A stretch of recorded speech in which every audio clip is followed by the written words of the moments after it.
Petrol diesel इतना ज्यादा महंगा हो गया है, चल यह इकोनॉमिक इमरजेंसी वाले हालात हैं। ज्यादा महंगा हो गया है। सरकार क्या छुपाए और क्या बताए, क्या इस देश के साथ ये खिलवाड़ नहीं है? पहले से कई गुना ज्यादा कीमतें बढ़ गई है। प्रधानमंत्री को कहना पड़ा कि इस देश के भीतर जो आर्थिक परिस्थितियां हैं वो बेहद नाजुक है, कीमतें बढ़ गई है, कोविड काल के दौर से भी कहीं ज्यादा भयानक है। विदेशी मुद्रा बचाने पर भी बहुत जोर देना होगा। साल भर तक घर में कोई भी फंक्शन हो, कोई भी कार्यक्रम हो, हम सोने के गहने नहीं खरीदेंगे, सोने के गहने नहीं खरीदेंगे। इस देश की इकोनॉमी डावाडोल है। चुनाव के वक्त तमाम रैलियों में देश की आर्थिक स्थिति एकदम ठीक बताई जा रही थी, सरकार खामोशी बरती रही। एक बार भी चुनाव के बीच में सरकार ने यह संकेत नहीं दिए कि स्थिति भारत के भीतर भयानक होती चली जा रही है। चुनाव बीते, परिणाम आ गए और आज प्रधानमंत्री को कहना पड़ा कि इस देश के भीतर जो आर्थिक परिस्थितियां हैं वो बेहद नाजुक है, क्योंकि दुनिया के सामने इस वक्त संकट सबसे बड़ा तेल को लेकर है, करेंसी को लेकर है, खाद्य पदार्थ को लेकर है, फर्टिलाइजर को लेकर है, फ्यूल को लेकर है। यानी आप जिस भी क्षेत्र में झांक लीजिए, परिस्थितियां इतनी नाजुक हो चली है कि आज खुले तौर पर प्रधानमंत्री को यह कहना पड़ गया कि दरअसल 1 बरस तक आप सोना भी मत खरीदिए, कोई भी फंक्शन ऐसा ना कीजिए जिसमें पैसे बहुत खर्च हो रहे हो। जो आप सफर करते हैं उसमें भी अब आपको इलेक्ट्रिक वाहन से सफर करना चाहिए या फिर सफर कम कर देना चाहिए। और जो लोग यात्राओं के लिए निकलते हैं, खासतौर से विदेशी यात्राओं के लिए जो मिडिल क्लास गर्मी की छुट्टियों में निकलता है, वह कम से कम 1 बरस तक नहीं निकले। दरअसल यह परिस्थिति इतनी भयानक एक झटके में हो गई, या फिर 28 फरवरी को जब युद्ध शुरू हुआ था और उसके बाद से होर्मुज रूट बंद कर दिया गया था, खाड़ी देशों पर ईरान ने अटैक शुरू कर दिया था, इजराइल और अमेरिका ने पूरी घेराबंदी वेस्ट एशिया में कर दी थी और आज भी आर्थिक नाकेबंदी होर्मुज रूट पर है, यानी समुद्री आवाजाही बंद है।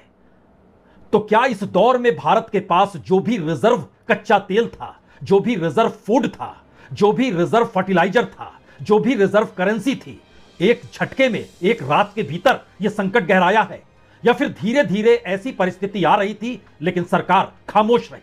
पेट्रोल डीजल बचाकर हमें वो मुद्रा भी बचानी है।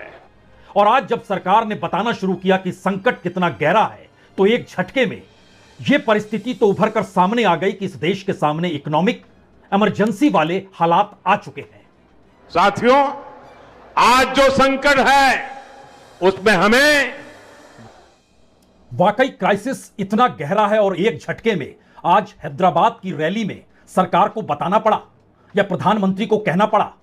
याद कीजिए, इससे पहले जब राष्ट्र के नाम संदेश देने प्रधानमंत्री महिला आरक्षण को लेकर आए थे तो पूरा देश यह मानकर चल रहा था दरअसल आर्थिक मुद्दों पर बात होगी, लेकिन सरकार ने चुनाव के मद्देनजर सारी स्थितियां ढक डाली। और इतना ही नहीं, हमें अपनी करेंसी यानी जो भी करेंसी मौजूद है उसको भी बचाना है और विदेशी करेंसी खासतौर से डॉलर, उसको भी आपको बचाना होगा। और अब जो नया सवाल है उस देश के भीतर सीधे तौर पर प्रधानमंत्री यह कह रहे हैं कि फ्यूल, फूड एंड फर्टिलाइजर, यानी मसला खेती से जुड़ चुका है, मसला अनाज से जुड़ चुका है, मसला इस देश के भीतर में पेट्रोल डीजल से चलने वाली गाड़ियों से भी जुड़ चुका है। क्योंकि क्राइसिस के वक्त में अंतर्राष्ट्रीय बाजार से जब आप सामान चाहते हैं तो वो डॉलर आपको देकर मिलता है। यानी क्राइसिस इतना जबरदस्त है कि एक झटके में प्रधानमंत्री ने राष्ट्र के नाम कोई संदेश नहीं दिया है, लेकिन तेलंगाना की रैली में इस बात का जब जिक्र किया तो 3 बातें उभरकर एक झटके में सामने आ गई। पहली बात, इस देश के भीतर अभी तक जो सरकार सब्सिडाइज रेट पर गैस दे रही थी, जिसका जिक्र हमने पहले कल किया था, उज्ज्वला योजना हो, गरीब कल्याण योजना हो, फर्टिलाइजर में सस्ता फर्टिलाइजर देने की व्यवस्था हो, तमाम चीजों पर क्या रोक लगने वाली है और क्या कीमतें इस आसमान तरीके से बढ़ेंगी, जिसमें सरकार ने मैसेज प्रधानमंत्री के जरिए खुले तौर पर दे दिया कि दरअसल यह इकोनॉमिक इमरजेंसी वाले हालात हैं। तो सरकार क्या तैयार कर रही है कि आप तैयार हो जाइए और अब आपके सामने संकट जो महंगाई का आने वाला है उससे आप बच नहीं सकते हैं। क्योंकि सामान्य तौर पर इससे पहले जिन भी परिस्थितियों में कभी प्रधानमंत्री ने देश की अर्थव्यवस्था को लेकर, इकोनॉमिक कंडीशंस को लेकर और अंतर्राष्ट्रीय युद्ध से भारत पे जो असर पड़ रहा है उसको लेकर ऐसी भयावह तस्वीर नहीं दी थी। लेकिन आज जब उन्होंने खुले तौर पर कहा कि कम से कम 1 साल तक आप सोना भी मत खरीदिए, शादी का फंक्शन होता है वहां सोना भी मत खरीदिए, यह मैसेज दरअसल अब पैसा बचाने का, और गोल्ड में अगर आप पैसा लगा देते हैं तो इसके बाद जो महंगाई इस देश में आने वाली है वो तूफान या सुनामी की शक्ल की होगी, तो आपके पास पैसा रहना चाहिए, अन्यथा देश में अफरा तफरी मच जाएगी। बताने से सरकार हिचक रही थी। इस दिशा में क्या देश की अर्थव्यवस्था जा चुकी है और अभी तक उसको छुपाया जा रहा था? एक बार सरकार ने जरूर चेताया था कि हम पेट्रोल डीजल की कीमत नहीं बढ़ा रहे हैं, एक बार चेताया था कि कम से कम कालाबाजारी ना हो, और वह गैस को लेकर था, सिलेंडर को लेकर था। लेकिन कॉमर्शियल सिलेंडर की कीमत जैसे ही 1700 रुपए से बढ़ते बढ़ते 3000 रुपए पार कर गई तो यह मैसेज बहुत साफ हो गया कि दरअसल इसी दिशा में अब कीमतें बढ़ने वाली हैं। सरकार ने इनकार किया। इलेक्शन के बीच कई खबरें निकलकर आई कि इस देश के भीतर जो ऑयल कंपनीज हैं उनको भी घाटा है। सरकार ने कहा बिल्कुल नहीं। लेकिन कल ही या परसों भी सरकार की तरफ से जारी किया गया कि दरअसल तेल कंपनियों का घाटा 30,000 करोड़ का हो गया है, जो कि जून के महीने बीतते बीतते 50,000 करोड़ का हो जाएगा।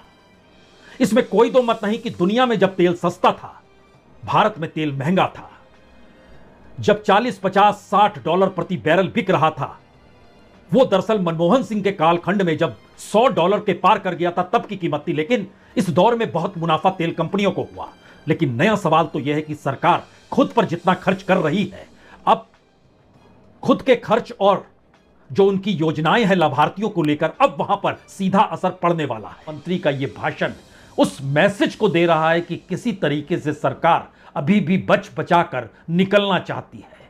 हालात संकटमय है, आर्थिक परिस्थितियां नाजुक है, सरकार के पास कोई उपाय बच नहीं पा रहा है। लंबे वक्त से आर्थिक परिस्थितियों के भीतर उत्पादन, कोर सेक्टर, रोजगार और एक्सपोर्ट इंपोर्ट से जुड़े हुए बड़ी तादाद में वो कर्मचारी और वह मजदूर, उनके सामने काम नहीं बच पा रहा है। तो ये संदेश सिर्फ एक चेतावनी नहीं है। दरअसल प्रधानमंत्री का ये सब कहना आने वाले वक्त की ऐसी आहट है जो किस दिशा में इस देश को खड़ा करेगी, शायद यह एक सवाल है। और यह सवाल इस देश में सरकार के आर्थिक क्षेत्रों को लेकर फेल होने का तो नहीं है। कल शेयर बाजार खुलेंगे, धड़ाम गिरेंगे। यह ऐसी परिस्थिति है जिसमें इस देश के सामने सुनहरा विजन तो नहीं दे पा रहे हैं, लेकिन एक भयानक और अंधेरी खाई को दिखाते हुए प्रधानमंत्री खुद ही उसी मूड में चल रहे हैं जिस मूड में वह चुनाव जीतने की दिशा में बढ़ते रहे। यह शायद सबसे बड़ी त्रासदी भी है और इस देश की हकीकत भी है। बहुत बहुत शुक्रिया, बहुत बहुत शुक्रिया।